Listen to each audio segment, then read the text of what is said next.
ഇന്നത്തെ പരിപാടി എന്താണെന്ന് വെച്ചാൽ നമുക്ക് കുറച്ച് ചീരക്കറി ഉണ്ടാക്കാൻ വേണ്ടി മുറ്റത്ത് നിന്ന് കുറച്ച് ചീര പറിച്ചെടുത്തിട്ടുണ്ട് കേട്ടോ. ഔഷധ ഗുണമുള്ള സാധനങ്ങൾ നമ്മളെന്തായാലും വിടാൻ തയ്യാറായില്ല. അങ്ങനെ ഇവനെ നമ്മൾ കഴുകി നല്ല വൃത്തിയാക്കി എടുത്തിട്ടുണ്ട് കേട്ടോ. അത് കഴിഞ്ഞ ശേഷം ഈ അരിയാൻ തയ്യാറായി എല്ലാ കാര്യങ്ങളും ചെയ്ത് സെറ്റാക്കി നമ്മൾ അരിഞ്ഞ് വെച്ചിട്ടുണ്ട് കേട്ടോ.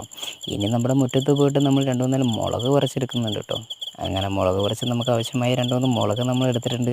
ഇനി നമുക്ക് കുറച്ച് സവോളയും കൂടെ വേണം കേട്ടോ. സവോളയും കൂടെ അരിഞ്ഞെടുത്ത് നമ്മൾ പാകത്തിനെടുത്ത് വെച്ചിട്ടുണ്ട് കേട്ടോ. ഇനി അത് കഴിഞ്ഞ ശേഷം നമ്മൾ തീ കത്തിച്ച് ചട്ടി ചൂടാക്കണം കേട്ടോ. ചട്ടി ചൂടായി കഴിഞ്ഞ ശേഷം എണ്ണ ഒഴിക്കണം കേട്ടോ. എണ്ണ ചൂടായി കഴിഞ്ഞ ശേഷം കുറച്ച് കടുകും കൂടെ കേട്ടോ.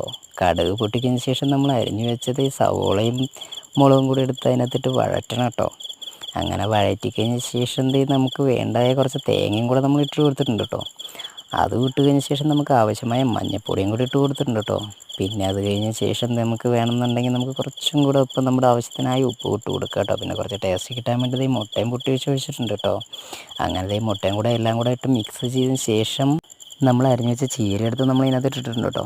അങ്ങനെ ചീര സെറ്റായി നമ്മൾ ഇളക്കി കുറച്ച് നേരം വെയിറ്റ് ചെയ്തിരിക്കണം കേട്ടോ. വെയിറ്റ് ചെയ്തിരുന്ന സംഭവം സെറ്റാക്കിയിട്ടുണ്ട്.